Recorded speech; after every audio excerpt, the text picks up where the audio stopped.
Welcome back to our channel where we unravel the magic behind audio production, one episode at a time.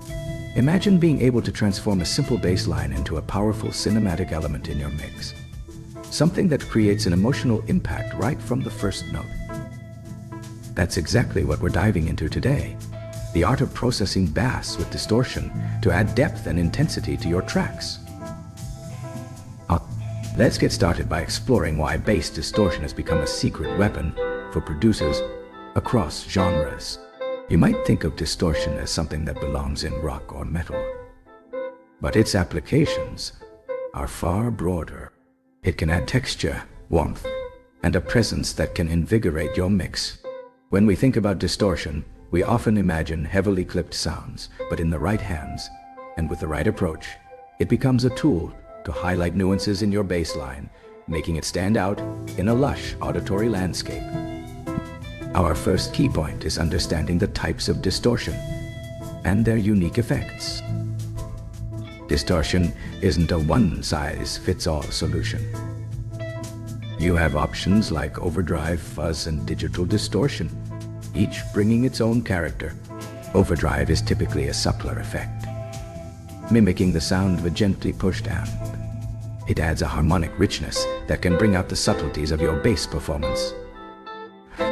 Fuzz, on the other hand, is bold and aggressive, ideal for tracks needing a bit of edge. Digital distortion, often used in modern electronic music, can introduce a crispness and clarity, emphasizing the upper harmonics of your bass. The trick is in knowing which type complements your track's vibe. Next, let's talk about how to apply distortion to your bass without overwhelming your mix. A common mistake is to crank up the distortion, expecting instant improvement. Instead, think about layering your distortion. Use a parallel processing chain to blend the distorted signal with your clean bass tone. This creates a fuller, richer sound without sacrificing the clarity of your low end. Adjust the balance until it adds the desired character, but remains cohesive with the rest of your mix. Our third and final point explores the creative possibilities beyond the traditional role of bass in music production. Distortion can be a gateway to innovative sound design. Consider using automation to vary the intensity of the distortion at different points in your track. This can create dynamic shifts and keep your listeners engaged. You can also experiment by pairing your distorted bass with modulation effects like chorus or phaser to add movement and depth. The idea is to think outside the box and allow your bass to interact with other elements in unexpected ways. As we wrap up, remember that the essence of music production lies in experimentation.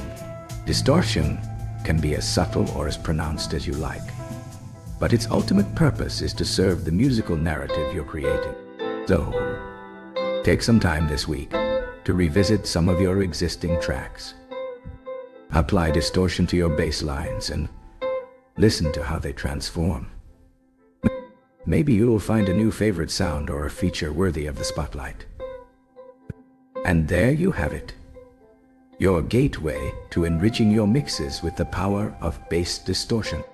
If this episode inspired you, drop us a comment about the effect this technique had on your music. Hit that subscribe button and turn on notifications to keep pace with us as we continue to explore the depths of audio production. Until next time, keep experimenting and let your creativity resonate.